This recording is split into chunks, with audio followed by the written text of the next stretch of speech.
Hey y'all, I am the founder of Cannabis Nursing Solutions, and I wanted to share with you why pivots are necessary and not to be scared of pivots, especially if you are a new business owner, and especially too if you're a bigger business owner. But pivoting is chef's kiss, right? So I wanted to give you all also a life update of what's been going on with me. And because it's been a while, and there are some of you who have been watching my videos and come back to me and let me know how they appreciate them. And I don't show enough love and attention to YouTube like I should. So I wanted to offer this today. And so, as far as pivots are concerned, a lot of people hear pivot and think that you pivot to a different direction. And it's not necessarily a complete turn. Like today, you're selling balls, and tomorrow you're selling hats, right? Like that's a completely different, or let me say it this way. Today you're selling balls and tomorrow you are in the food service industry, right? Like two different industries. And so that's not technically a pivot. That's more like I started a new business, right? A pivot looks more like I am selling balls and I realize that people don't want red balls. I'm selling red balls and people don't realize I don't want the red balls, so I'm going to sell blue balls, right? Same industry, similar products, similar service, aligns with the mission for the most part. You just made a slight pivot. And a lot of times we don't understand why it's important to make the pivot. There are multiple variables that play a part in the pivot. And it doesn't mean that you leave behind the things that you've previously created. You just expand, right? You imprint in a different lane, so to speak. And so for me, it's shown up with the Highline Tribe. And I love my tribe. I am going to nurture my tribe. I'm going to make sure that they understand business development. I'm going to make sure that they create impact in the cannabis industry the way that they are intending to and the way that they are designed to do so, and or create impact in their lives, right? So it's shifted a little bit in the sense that I was solely focused on cannabis medicine at one point in time. And I've significantly expanded my perspective to not only cannabis nurses, that was the narrative and the mantra to begin with, but then it became holistic healers because I realized that cannabis falls under the umbrella of holistic health. And then on top of that, the shift into the business development, right? And how business is holistic healing, and holistic business owners are struggling. They need help developing businesses because we're so compassionate that we have a hard time doing what the business needs because it's such a masculine dominant energy that is required to own a business. And a lot of us operate mostly in the feminine energy, and not that we're talking about man and female. So I am a woman, yes, and sometimes I can operate in masculine energy and sometimes I can operate in divine feminine energy. Both are divine. And that allows me to be balanced and whole. Right. And some of us operate in certain areas better than others. And for a lot of healers, what happens is that we actually operate mostly in our divine feminine, and that feels good to us. And when we have to operate in our divine masculine, sometimes it doesn't feel as good. And so being able to help those holistic healers build their businesses in a way that allows them to maintain balance for themselves has really been a game changer in the way that I operate and I move in my business. And so at this point, I always, cannabis is medicine, but I think the thing that is beautiful to acknowledge as well is all the other holistic modalities that play a part in balancing the endocannabinoid system. And so when we bring all of those modalities into play into helping create balance in the physical body, because that's where the focus lies when we're talking mostly about cannabis medicine, being able to expand it into the spiritual, emotional, and mental bodies. And we talk a lot about that in the Highline Tribe when we have our calls and when we talk about things.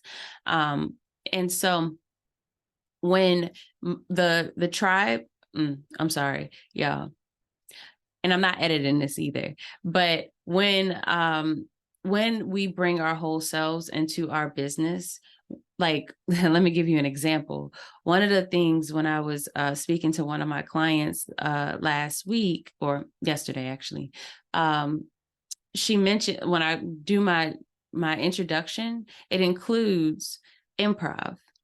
And she said, yes, like, I'm so glad you include that. And I said, yeah, because that makes up me, right? Like I'm not fractional. I show up as me in all situations, all of my experiences, all of my expertise, all of who I am shows up when I arrive.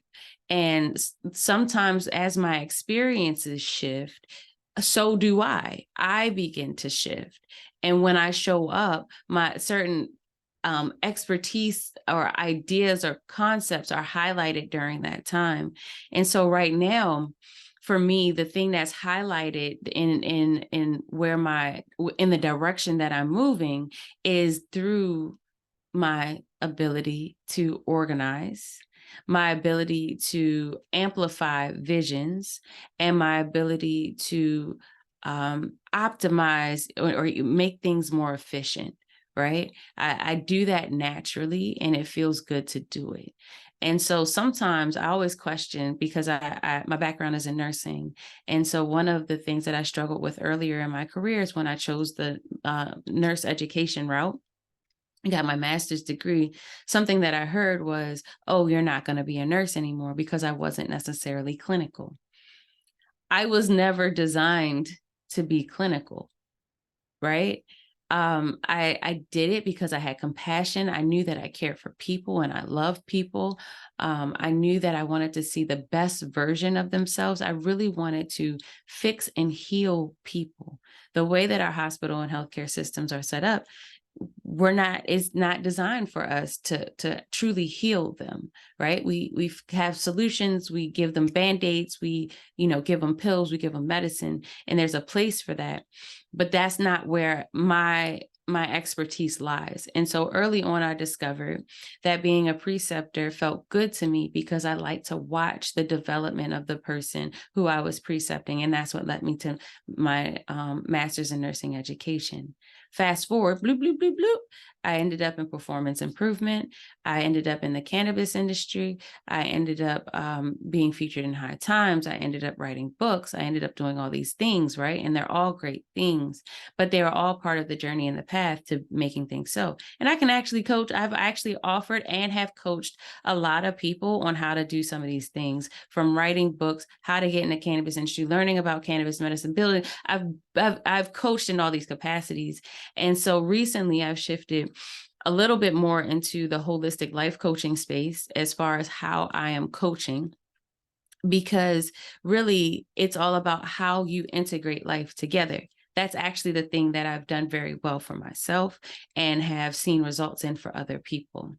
And so now that I've done that and I'm doing that well, I've also realized that because what I do different in my life coaching sessions is that I organize it into a plan. And all of a sudden, my project management background started to shine a little bit. And that's something I've been running from, if you heard any podcasts or anything like that, because it was a fairly traumatic experience. To me, it was a traumatic experience. And so I've kind of been running from that experience, not realizing all the things that I learned during that time and all the ways that I use it in what I do. from timeline development to organization of thought to highlighting and amplifying people's visions. All of those things are part of the role that I was intended to play for that 14 hospital system, but it wasn't done in a way that leveraged my gifts the way that they needed to be leveraged in order for me to be most successful in that role. And so now fast forward again, here we are organizing thought, amplifying vision, and building an entire business model that brings in multiple streams of income in a way that allows people to see transformation, to create impact, and to be the person that they are designed to be. And so I still consider myself an endocannabinoid specialty professional because everything that I do is seen through the lens of balance. And what I understand about balance is directly tied to what I understand about the endocannabinoid system in our and the largest neuroreceptor system in our body. And so I hope this was helpful for you all. I don't think I have anything more to share as far as the pivot is concerned. Please embrace it. But if you have any questions, please feel free to reach out. You can email me at cannabisnursingsolutions@gmail.com. You can find me on Instagram at Cannabis Nursing Solutions. A lot of people come there and just shoot me an inbox if they have questions for me there. And I'm very responsive because, again, for me, it's about the impact. And so if you have any questions about any services that I offer, because at this point it's a lot, if you're just interested in learning about cannabis medicine, I have a training course for that. If you are interested in being part of community, I have a community for that. If you need any type of growth or development support in your life, in your business, I can support you in regard to that. And if you have a business and you need me to come in and talk through it, I can also support in that way as well. And so I'm all about solutions, y'all. All about solutions, all about impact. Y'all have a great day. Thank you. I am just a girl who went to a HBCU, became a nurse, and decided to find her highest aligned self in order to become the person that she was meant to be. And so that's it. I'm out. Have a great day.